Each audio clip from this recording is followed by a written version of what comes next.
Baik, kita mulai. Assalamualaikum warahmatullahi wabarakatuh. Waalaikumsalam warahmatullahi wabarakatuh. Ya, baik para siswa, sebelumnya kita mengucap basmalah ya. Bismillahirrahmanirrahim. Oke, para siswa, hari ini kita akan mempelajari tentang materi, yakni energi potensial listrik, kemudian, saya tutup dulu ini. Ya. Oh, iya. Bentar ya. Nah, energi potensial listrik, beda potensial listrik, dan juga kapasitor. Nah, barangkali ada yang ingin disampaikan atau ditanyakan berkaitan dengan materi sebelumnya, sebelum saya menuju ke materi yang ini yang akan kita bahas, silahkan. Mungkin? Yang itu hilang tuh. Ya, oh Nabila ya. Kenapa, Nak? Silakan, Nak. Yang konsep itu, Bu. Oh iya. Apa sih? Baik. Ya, paham saya. Baik. Jadi begini, di muatan positif dan negatif itu ternyata ada perbedaan tentang garis gaya kolom dengan medan listriknya ya. Ternyata ada perbedaan di situ. Nah, saya akan jelaskan yang itu dulu ya, karena memang saya sudah janji akan menjelaskan. Jadi begini, pada muatan positif, ya, saya nulisnya di sini aja ya. Oke, pada muatan positif ya, muatan positif itu arah ya, arah F dan E. F itu gaya kolom ya, dan E itu adalah sama.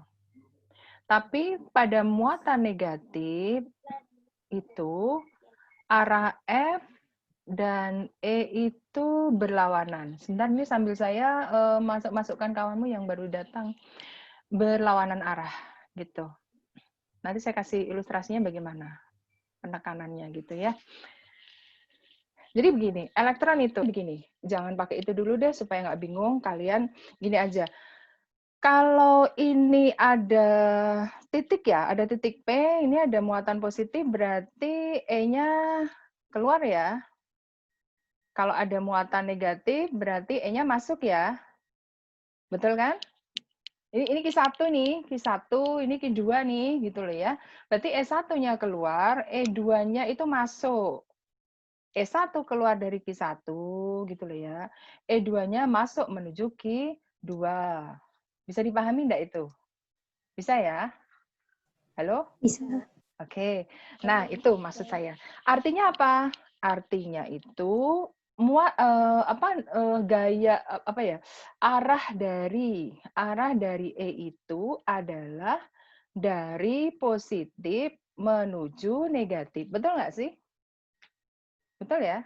Arah dari E itu dari positif menuju negatif. Jadi maksudnya kayak gini nih. Kalau ada muatan positif, ini muatan negatif, maka arah E itu ke sana. Gitu. Ini nih seperti halnya kalau kita berbicara tentang, halah kok hilang layarku? Aduh, sebentar nak. Lah kok hilang? Astagfirullahaladzim, kenapa sih ini? Bentar ya. Kok bisa hilang? Masih ada kok layar Ibu. Iya, tapi saya enggak ada di laptop saya. Di laptop saya nggak bisa nulis. Di laptop saya itu nampak itu hilang gitu. Aduh, gimana sih ini? Gimana tuh ini ya Allah. Bentar. Oh, modelnya. Masuk lagi kah? Ini berdatangan lagi. Bu, ya jangan terlambat gitu ya. Aduh. Bu, jangan terlambat gitu membuat saya tuh harus pasang aksi ke sana ke sini banyak sekali. Zoom ini lengkap ya, tapi akhirnya jadi bingung seorang saya tuh. Tuh masih ada lagi. Nah, ya saya teruskan ya. Masuk itu, Bu. Ada yang mau masuk lagi? Udah ya, udah ada masuk lagi lah ya. Baik, saya teruskan ya supaya nggak ganggu saya terus nih. Baik, saya teruskan. Jadi arah E itu dari positif ke negatif kayak ini loh, apa namanya, medan magnet tuh kalau di SMP tuh, kalau di SMP masih inget nggak? Ini ada utara, ini ada selatan ya. Kalau kalau utara itu keluar gitu ya, utara itu keluar, kalau selatan itu masuk kan gitu. Itu arah medan magnet gitu. Nah, sama seperti medan magnet itu, tapi kita mengenalnya medan listrik gitu loh ya, medan listrik. Jadi kalau medan magnet itu, kalau ini ada utara, ini ada selatan, maka dia arahnya ke sini. Nah, gitu. Gitu loh ya. Nah, kalau medan listrik atau E, itu ini positif, ini negatif, arahnya ke sono. Paham enggak? Paham enggak maksud saya? Arah ya, arah medan magnet itu dari positif ke negatif. Arah medan magnet dari utara ke selatan, arah medan listrik itu dari positif ke negatif. Lah ini kita buktikan toh. Ini ada muatan positif, ini ada muatan negatif, ini ada titik ya. Maka kalau ini Q1, ini Q2 ya, maka E1-nya kan ke kanan, E2-nya juga ke kanan. Makanya itu dari arah E itu dari positif ke negatif. Paham nggak maksudku? Paham, Bu. Paham, Bu. Yang lain jelas ya? Yang lain jelas ya? Jelas, Baik. Saya hapus dulu aja nih supaya layarnya tuh bisa bisa saya tulis lagi. Nah, jadi begini, kalau misalkan ada medan magnet yang jauh ya, kok medan magnet lagi sih saya ngomongnya, medan listrik. Ini ada muatan positif, ini ada muatan negatif ya. Maka E-nya itu kan ke sana. Nah, ini apa lagi sih? La haula wala quwata illa billah. Sensitif banget deh. Nah, ini kan E-nya ke sana ya. Ini E-nya, arah E-nya. Paham ya? Halo? paham, Bu. Paham. Ya, oke. Bu. Nah, sekarang saya punya 2 jenis muatan, yang satu positif, yang satu negatif. Ada muatan ketiga. Ini muatan satu, jangan dianggap ini ada E yang ke kanan, ada E yang ke kanan, ya. Ada garis E yang ke kanan tuh. Susah kan kalau menjelaskan tanpa guru. Nah, ini E. Ada E yang lewatnya seperti itu maksud saya. Ya. Artinya kan sebenarnya di sini ada muatan positif, di sana ada muatan negatif gitu loh ya. Paham ya? Jelas ya? Nah, Ya, sekarang Bu. nah, sekarang ada muatan positif berada di medan listrik. Ini ada muatan positif nih. Dan ada muatan negatif di medan listrik. Nah, gitu. Oke, sekarang kita lihat nih. Yang Q1 ini. Ini Q1 lah ya. Ini Q1, ini Q2, supaya nggak bingung kalian. Ini Q3, ini Q4. Nah, Q3 terhadap Q1 ngapain? Tolak-menolak ya. Halo. Menolak. Berarti kan begini nih. Kan begini nih. Nah, begini ya. Nah, gitu kan. Ini adalah F31, ini adalah F13, kan gitu. Jelas. Ya. Nah, Q3 terhadap Q2 ngapain? Tarik-menarik ya. Nah, gitu loh. Ya, ini adalah F32, ini F23. Nah, sekarang yang elektron nih, Elektron saya kasih warna hijau deh. Nih, warnanya hijau deh. Nah, ini elektron Q4. Ini saya hapus dulu deh supaya nggak mengganggu. Ih, gede banget. Ih. Nah, sekarang gini, udah. Nah, sekarang gini, ada negatif, ada positif. Berarti ngapain? Tarik menarik kan? Ya. Nah, tarik menarik ya. Misalkan nih, berarti kan tarik menarik begini ya. Nah, ini adalah F41, gitu kan? Terus ini Q4 terhadap Q2 kan juga tolak menolak ya, berarti ke sana tuh. Iya. Nah, ini ya ke sana nih. Nah, sekarang kamu lihat nih ya, gambar Q3 dengan gambar Q4. Bagaimana menurut kamu antara gaya dengan medan listrik? Coba lihat tuh. Apa kesimpulannya? Saling berinteraksi. Bu, kok saling berinteraksi? Tadi udah saya simpulkan, waktunya habis nih ya. Jadi, kalau muatan positif itu ternyata arah medan listrik dengan arah gaya listrik itu sama. Tapi kalau elektron muatan negatif, maka arah, aduh, ada yang datang lagi kayak gini nih. mengganggu saya aja. Ini saya kalau datang lagi saya tolak aja lah ya supaya nggak ganggu saya. Ya aduh sampai kesal. Saya ulang ya. Jadi kalau muatan positif, maka nampak sekali bahwa dia E itu searah dengan F. Lihat nih, E-nya ke kanan, F-nya ke kanan semua. Ini E-nya ke kanan, F-nya juga ke kanan gitu. Ya nggak sih? Ya nggak? Ya. Nah, sekarang kalau muatan negatif, E-nya ke kanan, F-nya ke kiri, gitu loh ceritanya. Paham nggak? Ini yang di SBMPTN kan, ini yang di SBMPTN kan, gitu. Cuma ini kalau diterangkan di buku, kadang siswa pada bingung. Makanya harus ada guru yang menjelaskan maksudnya apa. Saya ulang ya, jadi kesimpulan saya itu, taruh di atas kayaknya ya tadi ya. Nah ini dia. Untuk muatan positif, arah F dan E itu sama atau searah. Ini SBMPTN loh, jangan main-main ya. Waduh, enggak ngancem lah ya. Kalau muatan negatif, arah F dan E itu berlawanan. Tadi alasannya ini, ilustrasinya ini.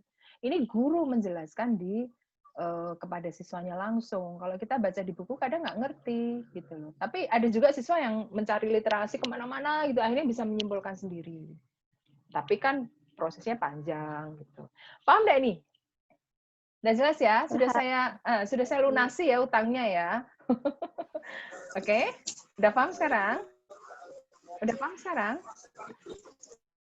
Ya Halo. Allah, Bu. Baik, saya matikan. Iya, baik. Oke, saya hapus ya supaya saya bisa eksplorasi di bagian materi yang saya tuju itu. Baik, saya menuju ke materi saya. Ya, terima kasih ya pertanyaannya ya Nabila ya, mengingatkan saya. Itu menjanji saya sih. Ya, pertama adalah energi potensial listrik. Apa itu?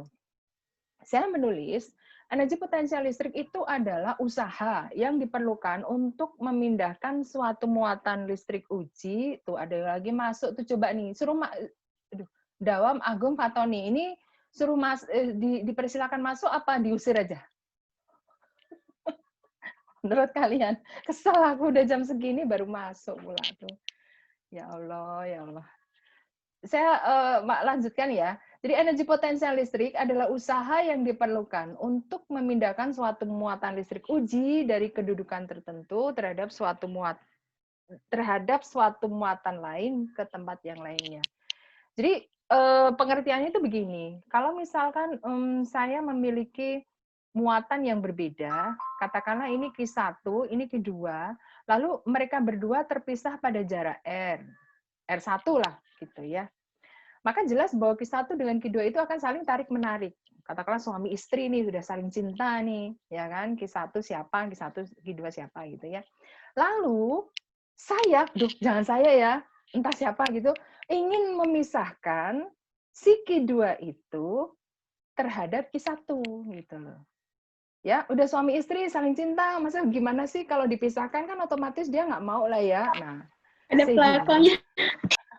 Ini ilustrasi saja supaya gampang dipahami. Jadi Q2 ini kalau saya ingin dijauhkan sejauh ini Q2 ya. Sekarang posisinya jadi sebelah sini nih. Nah, gitu loh ya. Posisinya jadi R2 gitu. Maka tentu saja akan sulit bagi dia ya kedua muatan itu untuk berpisah sendiri. Artinya begini, Q1 dengan Q2 itu sudah tarik-menarik. Sekarang mereka disuruh berpisah sejauh R2. Mana mungkin kan gitu. Paham nih? Suami istri udah saling sayang, menyayangi, udah punya anak banyak gitu ya, lalu disuruh berpisah long distance jarak jauh gitu. Otomatis kan pasti yang keduanya aduh ogah-ogahan gitu, nggak mau lah ya, nggak mau gitu kan. Nah, itu sebabnya maka Q2 itu tidak akan mungkin berpindah secara spontan sendiri menuju posisi R2 sehingga diperlukan usaha untuk Q2 itu berpindah dari R1 menuju ke R2. Bisa dipahami enggak nih? Ya, bisa ya? Bisa. Baik, jadi itulah yang disebut dengan energi potensial listrik. Jadi energi potensial listrik itu adalah usaha saya yang harus saya berikan kepada larutan uji pula, kimia pula. Muatan listrik uji, yaitu ini, ya, karena uji itu berarti bisa dipindahkan gitu, dari kedudukan R1 menuju kedudukan R2. Itu yang disebut dengan energi potensial listrik. Usaha yang harus diperlukan, usaha yang diberikan atau usaha yang diperlukan oleh Q2 untuk berpindah dari R1 menuju R2. Itu maksudnya ya. Nah, sekarang berapakah itu usahanya? Usaha energi potensial listrik itu adalah didefinisikan itu kalau energi potensial itu adalah Q1 Q2 per R1 ya. Jadi kalau energi potensial yang dimiliki Q2 terhadap Q1 tuh ini adalah EP1 gitu loh.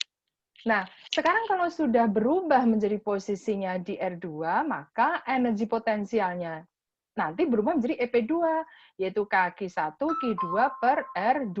Nggak pakai kuadrat. Nggak pakai kuadrat. Jadi energi potensial itu adalah kakiku ro, gitu aja sih. Bukan kakiku roro, tapi kakiku ro, gitu lah ya. Q1 Q2 per R.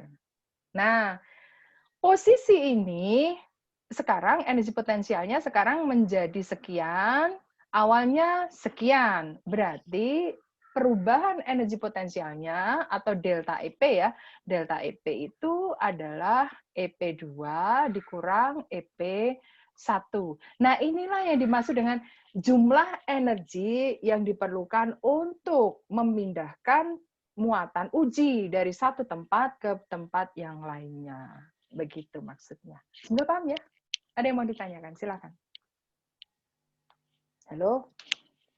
Nah, sekarang silakan kalau ingin berbicara. Kalau tidak, saya lanjutkan ya. Tidak ada? Sudah paham? Enggak. Oke, baik ya. Saya lanjutkan ya. Baik. Nah, sekarang penekanan berikutnya adalah, tadi ya, definisi yang pertama tadi. Bukan definisi ya. Poin 1 lah ya. Poin pertama tadi adalah energi potensial listrik itu pemahamannya adalah usaha yang diperlukan untuk memindahkan muatan listrik uji dari satu kedudukan tertentu menjadi posisi yang lainnya. Intinya seperti itu. Nilainya adalah ini. Ya, nilainya adalah Q1 Q2 per 1 per R2, posisi yang terakhir dikurangi 1 per R1. Itu intinya. Ya.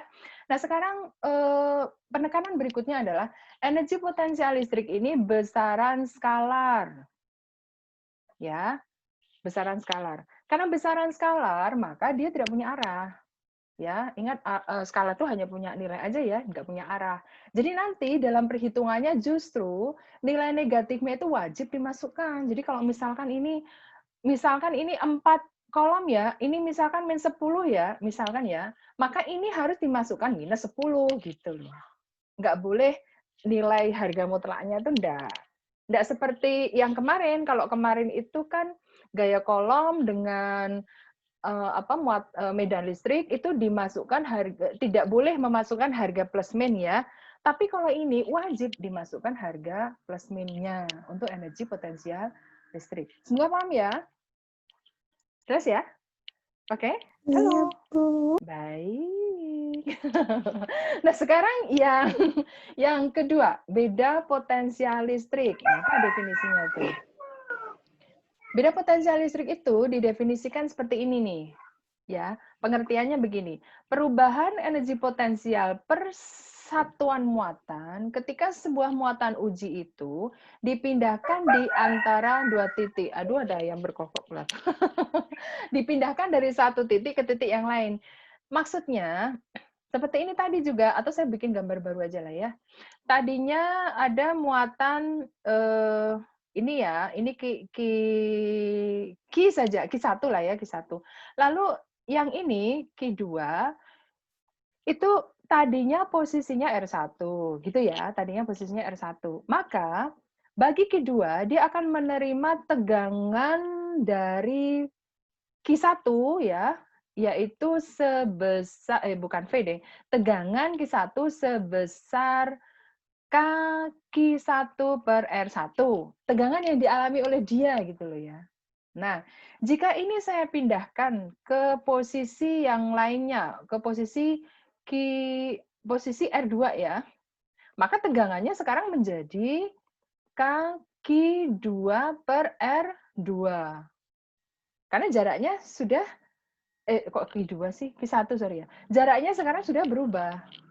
Nah, perubahan atau beda potensial listriknya itu delta V adalah V2, ini V1 tadi ya, ini V2, berarti V2 dikurangi V1. Itu maksudnya. Ya, pengertiannya itu tolong dipahami ya. Jadi kalau beda potensial listrik itu perbedaan tegangan yang dia alami ketika muatan uji itu berada pada posisi pertama, kemudian diubah menjadi posisi yang kedua. Perbedaannya adalah seperti ini. Nah, kita paham ya? Saya simpulkan begini ya, supaya kamu nggak bingung gitu. Di materi sebelumnya kita sebenarnya listrik statis itu ya, kalau kita buat jembatan keledai, listrik statis itu ada 4 besaran yang kita pelajari, yaitu gaya kolom F. F itu pakai topi ya, gaya kolom. Gaya kolom itu definisinya adalah K1 Q2 per R kuadrat.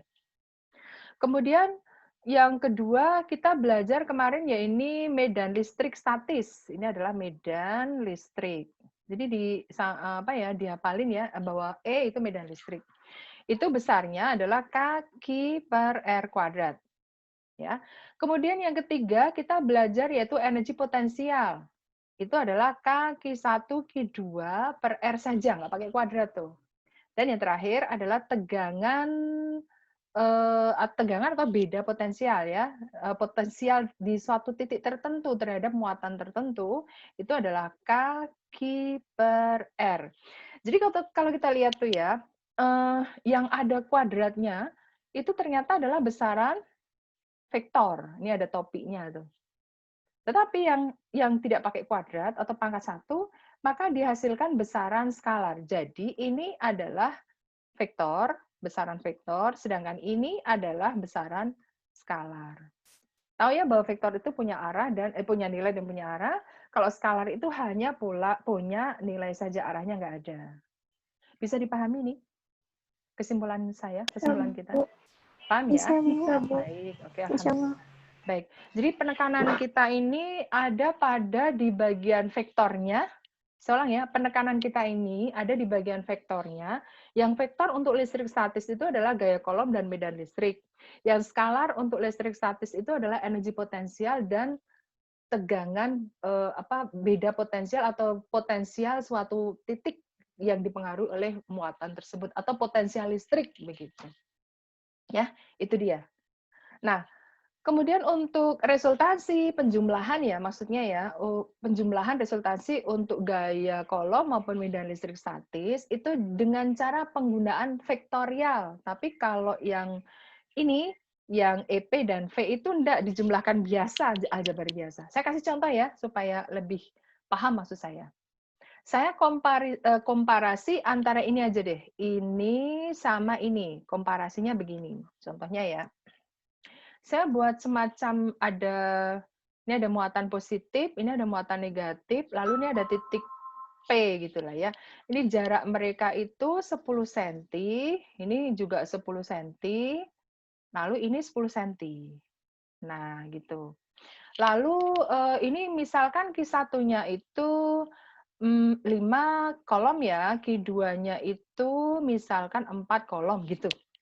Nah, pertanyaan saya, yang A, hitunglah resultan medan listrik di titik P. Yang kedua, hitunglah resultan potensial listrik di titik P gitu. Nah, diketahuikannya 9 kali 10 pangkat 9 Newton Newton meter kuadrat per kolom kuadrat. Nah, bagaimana menyelesaikannya? Ingat ya bahwa kita kerjakan ya. Yang A itu adalah medan listrik statis, berarti dia besaran vektor. Kalau besaran vektor, ini yang A ya. Kalau besaran vektor berarti kita harus menggambar vektornya dulu. Ya, jadi kita gambar dong. Nah, pakai biru ya. P terhadap Q1, satu garis kerjanya itu kan ini ya. Nah, Kemudian P terhadap Q2, garis kerja yang dimaksud tuh yang ini, gitu ya. Nah, kemudian terhadap Q1 maka E1-nya dia keluar. Berarti sesuai arah kerjanya, garis kerjanya ini E1-nya. Kemudian E2-nya dia masuk menuju ke Q2. Berarti ini adalah E2. Paham nggak ini? Paham ya? Paham, Bu. Baik, Paham, Bu. nah, ya. Resultannya itu karena dia vektor, maka tugas kamu harus, tinggal 10 menit Zoom-nya, Masya Allah, agak cepat sedikit ya. Maka ini harus dibuat jajar genjang ya, para siswa ya. Zoom sudah kasih peringatan 10 menit. Nah, ini adalah resultan E di titik P. Bisa ya, jadi akar dari E1 kuadrat, tambah E2 kuadrat, tambah 2E1, E2, cos. Nah, sekarang cosnya sudut yang ini. Kalau ini misalkan, kalau 10, 10, 10, berarti kan ini siku-siku ya. Kok siku-siku, segitiga sama sisi. Berarti ini 60, berarti ini 120. Kan gitulah ya, 120. Paham nggak nih? Paham ya? Halo, Bu. paham ya? Ya? Paham. Baik. Nah, sekarang yang B. Yang B itu adalah tegangan listrik di titik P. Karena tegangan itu adalah skalar, maka nggak perlu pakai analisis vektor sama sekali. Nggak perlu dia. Maka yang B itu gimana kalau begitu, Bu? Oh, berarti resultan V di titik P tinggal V1 tambah V2. Wes gitu aja, nggak peduli arahnya, nggak peduli dia. Tapi ingat, plus minus harus dimasukkan. Kalau ini justru plus minus nggak boleh dimasukkan. Jadi kalau begitu, V1-nya apa? V1 adalah Q1 per R1, nggak pakai kuadrat tuh. Kemudian V2-nya plus K2 per R2, kan gitu. Nah, ini ada kambing kan, nih K, ini K, berarti aku taruh sini lah ya. Berarti K buka kurung, gitu kan, sama dengan ya. Q1 per R1 ditambah Q2 per R2, kan gitu. K-nya adalah 9 kali 10 pangkat 9. Q1-nya itu kan 5 ya, berarti 5 per, nah jarak R1 itu jarak antara Q1 dengan P1, jarak ini nih. Oh, berarti saya kasih hijau lah ya supaya gampang dipahami ya. Nah, ini adalah R1, ini R1 tuh. Berarti 10 kali 10 pangkat min 2. Nah, sekarang yang Q2-nya tuh minus ya. Ini minus tuh. Ini berarti min tuh ya. Oh, berarti ini min gitu loh ya. 4 dibagi jaraknya sekarang berapa? Ya juga sama 10 ya. 10 kali 10 pangkat min 2. Oh, berarti ini 9 kali 10 pangkat 9. Ini kan keluar juga nih kambing tuh. Dibagi 10 kali 10 pangkat min 2, 5 kurang 4. Gitu kan ya? Berarti 9 kali 10 pangkat 10 kali 1. Ya udah ini volt gitu ceritanya. Udah, selesai gitu aja kalau dia bersifat skalar, bukan vektor. Tapi ingat, muatannya plus plus minusnya harus dimasukkan. Ada yang belum dipahami, silahkan kalau ingin bertanya. Masih ada waktu berapa menit? Ibu. Iya. Ibu. Berarti yang di dalam akal tuh, yang plus minus itu sebagai arah doang ya, Bu. Tapi tidak pengaruh gitu. Enggak. Kalau yang skalar nggak ngaruh, nggak ngaruh sama sekali, nggak kita sangkut sama sekali. Kalau vektor, iya. Jadi kalau vektorial itu hanya khusus F dan E saja. Sedangkan EP dan V itu tidak, gitu intinya. Ada lagi? Paham nggak nih? Semoga paham ya. Ada lagi yang mau ditanyakan? Halo?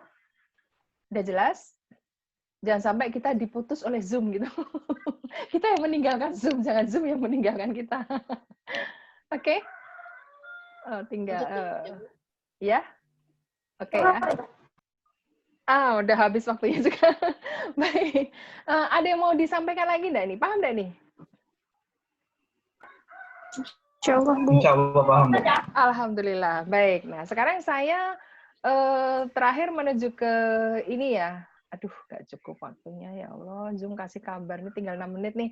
Kapasitor keping sejajar. Ini gini aja deh ya. Aduh gimana ya? Agak cepat sedikit ya, 5 menit. Kita lihat. Kapasitor itu adalah komponen untuk menyimpan muatan listrik. Dia terdiri atas 2 konduktor identik. konduktor itu maksudnya apa namanya, logam yang bisa menghantarkan arus listrik. Identik berarti sama bahannya, sama semua. Dan dipisahkan oleh jarak penyekat tertentu. Jadi gini ya, kapasitor tuh ini loh. Jadi kalau kita punya alat elektronika namanya kapasitor, kalau kita bedah itu sebenarnya terdiri atas dua lempengan ini, lempengan konduktor ya, logam konduktor, yang mereka itu dipisahkan pada jarak D. Ya, pada jarak D. Nah, sehingga ada istilah yang namanya ini, kapasitansi kapasitor. Ini ada istilah ini, kapasitansi kapasitor atau C besar adalah kemampuan kapasitor untuk menyimpan muatan listrik. Kapasitor itu adalah komponen untuk menyimpan muatan listrik, kayak power bank gitu loh. Kayak power bank, mirip power bank kayak gitu. Nah, jadi ada istilah, ya ini kapasitansi kapasitor, yaitu C besar adalah kemampuan kapasitor untuk menyimpan muatan listrik. Jadi semakin gede C-nya, maka semakin banyak muatan yang bisa dia tampung, muatan listrik yang bisa dia tampung, gitu ya. Nah, kalau kapasitor itu sendiri di apa ya, di dalam elektronika itu dia simbolnya seperti ini ya. Nah, karena memang dia itu berasal dari dua keping sejajar yang sama dan identik, sama persis itu, ya, sama dan identik.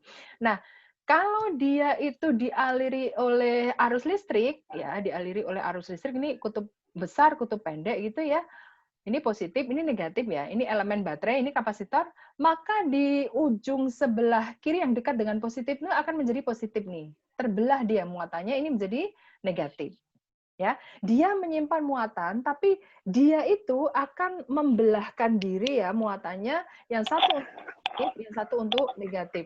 Jadi yang sebelah kiri ini untuk positif dan sebelah kanan itu untuk negatif.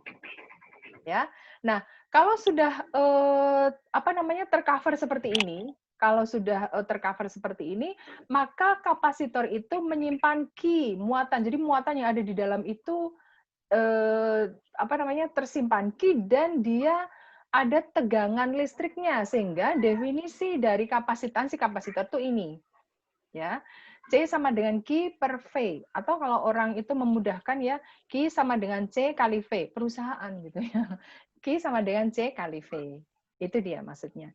Jadi definisi ini, definisi satu ini hanya terjadi jika kapasitor itu di apa ya namanya, apa ya, aduh sampai saya nggak bisa mikir, tinggal 2 menit ya. Dia dihubungkan dengan tegangan listrik. Baru muncul ini, baru muncul ini. Kalau belum dimunculkan tegangan listrik, belum ada tegangan listrik, maka dia tidak bisa, rumus itu tidak berlaku. Bingung saya sama Anto. Ya, itu tidak berlaku. Jadi definisi satu adalah definisi ketika dia dihubungkan dengan arus listrik. Itu satu. Definisi kedua tuh ini. Jadi nilai kapasitansi kapasitor itu ditentukan oleh epsilon 0 A per D. Ya, epsilon 0 itu adalah bahan penyisip. Bahan penyisipnya itu apa? Bisa udara, bisa kertas, bisa plastik, macam-macam lah ya bahan penyisipnya itu. Nah, kalau udara itu dia dikalikan 1. Maksudnya begini, sebenarnya rumus asalnya itu adalah C sama dengan epsilon 0 kali K kali A per D.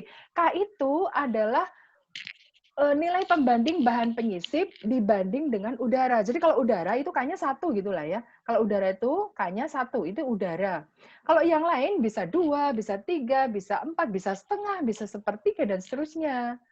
Gitu loh ya. Jadi rumus yang ini itu adalah kapasitor yang tidak diisi apapun. Kalau tidak diisi apapun berarti diisi udara gitu maksudnya. Ya, semoga paham ya.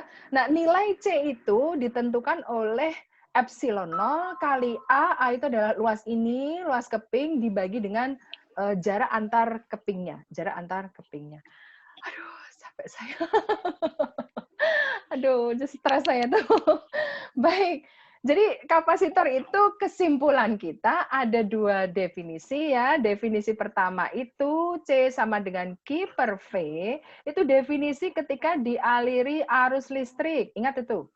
Dialiri arus ya. Definisi kedua C sama dengan epsilon 0 A per D. Itu definisi secara fisiknya, Aduh, habis waktunya para siswa 1 menit ya. Mohon maaf saya tidak bisa melanjutkan, mungkin pertemuan ini akan saya lanjutkan di pertemuan berikutnya. Dari saya cukup sekian ya. Mohon maaf tidak bisa saya jawab pertanyaan apapun karena sudah ada peringatan dari Zoom. Sekian, kita akhiri dengan hamdalah bersama. Alhamdulillah. Sekian. Assalamualaikum warahmatullahi wabarakatuh. Waalaikumsalam warahmatullahi wabarakatuh. Tergesa-gesa sepertinya ya. Baik, saya saya matikan ya. Baik. Belum mati juga. Zoom yang mematikan sendiri nih. Zoom yang mematikan sendiri nih.